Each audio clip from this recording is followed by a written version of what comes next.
अस्सलामुअलैकुम। बोलीज में कहते हैं आपको खुशामदीद। मैं हूं आपके साथ रमशा साजिद। हेडलाइंस आप जान चुके हैं, बुलेटिन का आगाज़ करेंगे। सबसे पहले बात करेंगे वज़ीर आज़म की गवर्नर हाउस पंजाब में सदर मुमलिकत से मुलाकात हुई है, जिसमें मजमूई सियासी सूरत हाल पर तबादला ख्याल किया गया और शहबाज शरीफ ने आसिफ अली जरदारी को हालिया गैर मुल्की दौरे की तफसीलात से आगाह किया। इस मौके पर गवर्नर पंजाब सरदार सलीम हैदर खान, स्पीकर कौमी असम्बली सरदार अयाज सादिक भी मौजूद थे। आपको अपडेट करें, वज़ीर आज़म की गवर्नर हाउस पंजाब में सदर मुमलिकत से मुलाकात हुई, जिसमें मजमूई सियासी सूरत हाल पर तबादला ख्याल किया गया। शहबाज शरीफ ने आसिफ अली जरदारी के हालिया गैर मुल्की दौरे की तफसीलात से आगाह किया। इस मौके पर गवर्नर पंजाब सरदार सलीम हैदर खान, स्पीकर कौमी असम्बली सरदार अयाज सादिक भी मौजूद थे।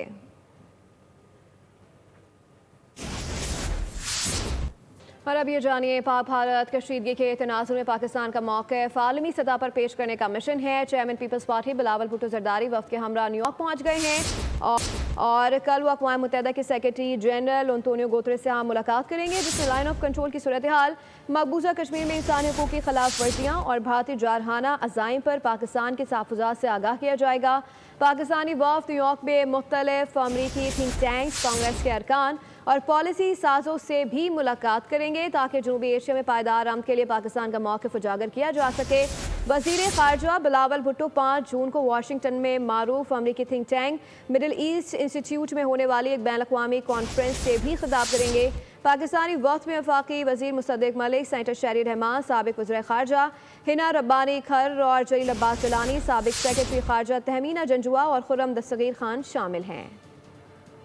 पाक अफ़गान वज़ीर ख़ारजा का बरादर अक़वाम के दरमियान एतमाद और साज़ी को फ़रोग़ और सह मुल्की रेलवे लाइन प्रोजेक्ट फ्रेमवर्क को जल्द हतमी शक्ल देने पर इत्तफ़ाक़ हो गया। नायब वज़ीर आज़म इसाक डार की अबूरी अफ़गान वज़ीर ख़ारजा अमीर खान मुत्तकी से टेलीफोनिक गुफ्तगू हुई, जिसमें अबूरी अफ़गान वज़ीर ख़ारजा का पाकिस्तान की जानिब से सिफ़ाती ताल्लुकात सफ़ीर की सतह तक बढ़ाने का खैर मकदम किया गया। अफ़गान वज़ीर ख़ारजा ने कहा कि अफ़गानिस्तान ने इस्लामाबाद में सफ़ीर की तैनाती का फ़ैसला किया है। पाकिस्तान की जानिब से सिफारती ताल्लुकात अपग्रेड करना, दो तरफ़ा ताल्लुकात में इंतहाई मुस्बत पेशरफ्त हैं। दोनों जानिब से नायब वज़ीर आज़म इसाक डार के हालिया दौरों, काबुल में तय पाने वाले फ़ैसलों पर अमल दरामद का जायज़ा लिया गया।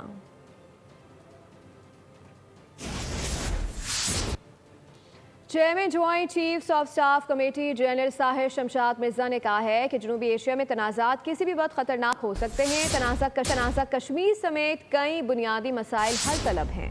मोदी सरकार ने कर्नल सोफिया कुरैशी के अहल खाना को अपनी तशहीर के लिए रोड शो में शिरकत के लिए मजबूर किया। मुसलमान खातून ऑफिसर के खानदान को फूल बरसाने के लिए ज़बरदस्ती बुलवाया गया।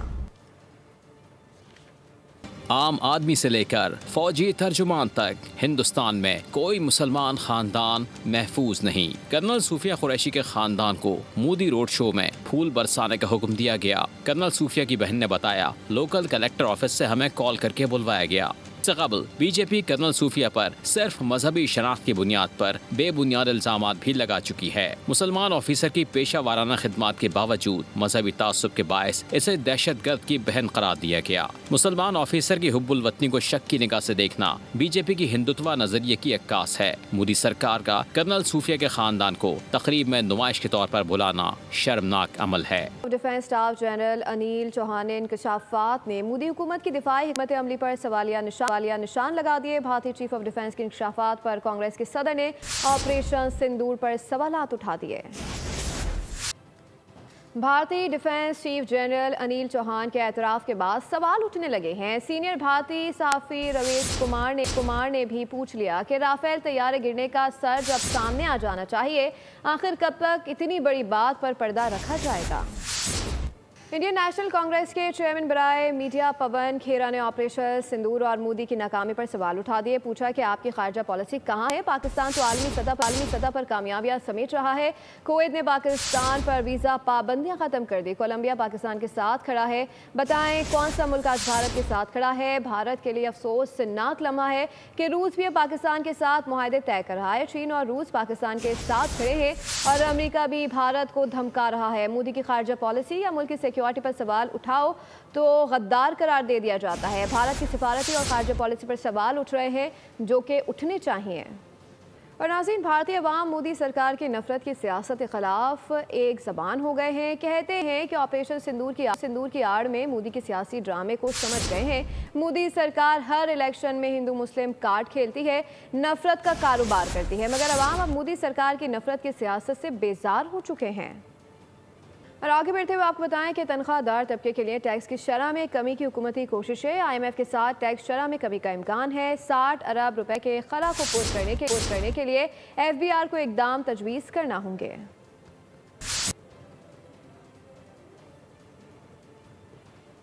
पाकिस्तान में तनख्वाहदार तबके से इकट्ठा किया जाने वाला टैक्स रवा माली साल बुलंद तरीन सतह पर पहुंचने का इम्कान है। मुल्क के माशी सेक्टर के दीगर तमाम शोबाजात से ज़्यादा टैक्स तनख्वाहदार तबके से वसूल किया जाता है। इस हवाले से देखते हैं इस्लामाबाद से फहद चौधरी की रिपोर्ट। सरकारी मुलाजमीन हो या फिर निजी शोबे से वाबस्ता मुलाजमीन, पाकिस्तान का तनख्वाहदार तबका इस वक्त सबसे ज्यादा इनकम टैक्स अदा कर रहा है। 2019 में सालाना 75 अरब रुपए इनकम टैक्स देने वाले तनख्वाहदार तबके से रवा माली साल अंदाजे के मुताबिक 550 अरब रुपए वसूल किए जा रहे हैं। All government employees grand alliance के सरबराह रहमान बाजवा ने कहा कि तनख्वाहदार तबका हुकूमत के लिए टैक्स वसूलियों के हवाले से सबसे आसान हदफ है, लेकिन इस तबके पर टैक्सेस का बोझ इतना डाला जाए जितना बर्दाश्त कर सकें। ये तो गवर्नमेंट के अंदर जो बैठे हुए हैं इकोनॉमिस्ट और सारे के सारे, this is their prime responsibility कि किसी भी एक जो तबका है या क्लास है, सैलरीड क्लास, ये सारा उनको जो है वो बर्डनाइज ना किया जाए। सबसे आसान काम जो है आपका गवर्नमेंट सर्वेंट्स हो या आपके एम्प्लॉयज़ हों, आपने लगाया उनके ऊपर जो है टैक्सेस जो है वो नाफिज कर दिए। सरकारी मुलाजमीन ने मुतालबा किया है कि हुकूमत IMF से मुज़ाकरात करके तनख्वाहदार तबके को टैक्स में रिलीफ फराहम करे। टैक्स जो है वो सैलरी पे मैं समझता हूँ कि ये होना ही नहीं चाहिए, क्योंकि उजरत जो होती है ना, हम जो दफ्तरों में जाते हैं काम करते हैं, वो हम काम करते हैं उसकी हमें मजदूरी मिलती है, पे मिलती है, तो उजरत पे टैक्स होना ही नहीं चाहिए। अगर गवर्नमेंट हमारी तनख्वाहों में से टैक्स काट रही है तो उनको चाहिए कि उसके बराबर हमें सहूलियात भी मुयस्सर करें। ये जो गवर्नमेंट ने जी टैक्स मुलाजमीन पे इम्पोज़ किया हुआ है, ये सरासर ज़्यादती है।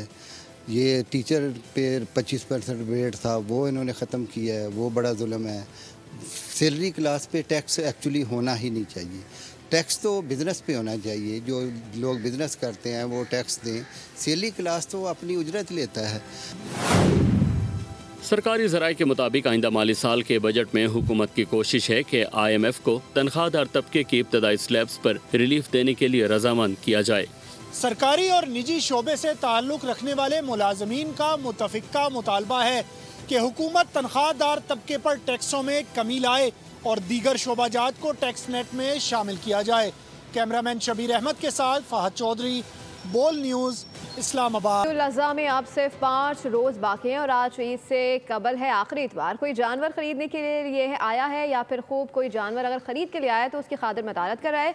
तो पाकिस्तान के मुख्तलिफ शहरों में मंडी की क्या सूरत हाल है जानते हैं बोल न्यूज़ के नुमाइंदगान से।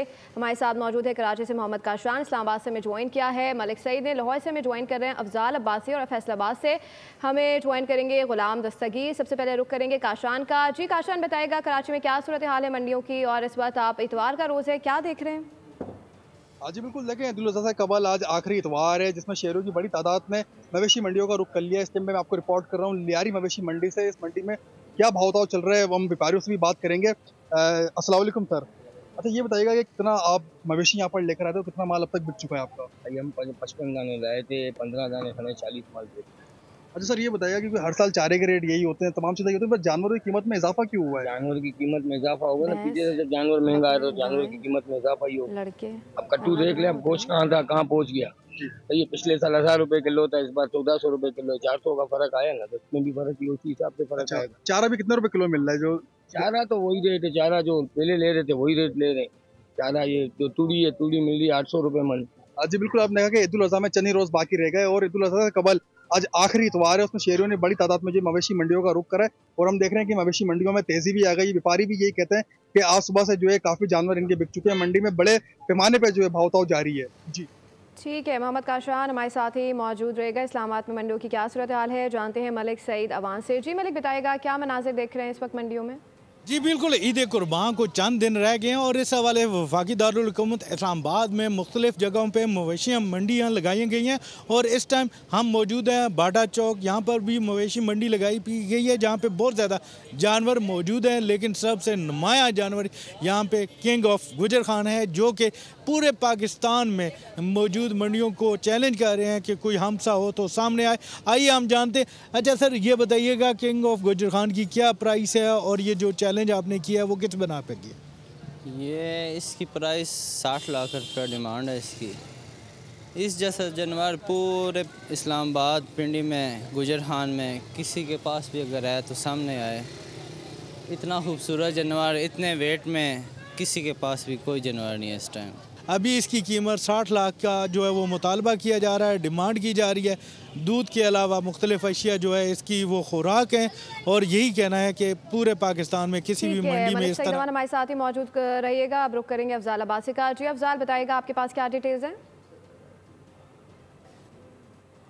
जी बिल्कुल, इस वक्त मैं मौजूद हूँ लाहौर की सगिया मवेशी मंडी में और यहाँ पर भी छोटे जानवर हों या बड़े जानवर हों, रेट्स बहुत ज़्यादा हाई हैं। मेरे साथ एक व्यापारी मौजूद हैं जो भैंसा लेकर इस मंडी में मौजूद हैं। सर बताइएगा इसका क्या रेट इस बार आपने फाइनल? 7.5 लाख सर रेट है इसका। नहीं तो 7.5 लाख बहुत ज़्यादा नहीं है? पिछली बार ये 4 से 5 लाख में इस वजन का जो भैंसा था वो दस्तयाब था खरीदार के लिए। इस बार एक साल में क्या ऐसा कुछ हुआ है कि आपने इसका कीमत जो है वो तकरीबन डबल कर दी? हर चीज मांगी है, वंड मांगा, पट्ठे मांगे, दूध का रेट देखो कि नो ज्यादा डबल हुआ, हर चीज महंगी है। इसमें क्या आपने खास खिलाया एक साल में? कैसे? साल को रोज का वंड खाता है, दूध पिलाते हैं, डबल। बिल्कुल, यहाँ पर जो व्यापारी हैं उनका ये कहना है कि जो जानवरों के रेट्स हैं वो इसलिए डबल हैं कि चूंकि। हमारे साथ ही मौजूद रहेगा फैसलाबाद का रुख करेंगे गुलाम दस्तगीर से, जानते हैं। जी गुलाम, आगाह कीजिएगा, क्या सूरत हाल देख रहे हैं मंडी में, रेट्स क्या हैं जानवरों के? जी बिल्कुल, बकरा ईद की तैयारियां जो हैं शुरू हो गई हैं। तैयारियां इतनी ज़ोरों शोर से शुरू हुई हैं कि बच्चों की, जैसे कहते हैं कि ईद तो बच्चों की होती है, तो बच्चे जो हैं वो मंडियों से बकरे लेके आ गए हैं और उनकी सेवा खिदमत शुरू कर दी गई है। कोई चारा लेके आ रहा है और कोई दाना खिला रहा है, किसी को पानी पिलाने की फ़िक्र पड़ी हुई है। आपका नाम क्या है? अहमद रज़ा। अहमद, आपका कौन सा बकरा है? ये आपका फ्रेंड बन गया? जी। मारता नहीं? इतने बड़े सींग है इसके? नहीं। क्या क्या खिला रहे हो इसको?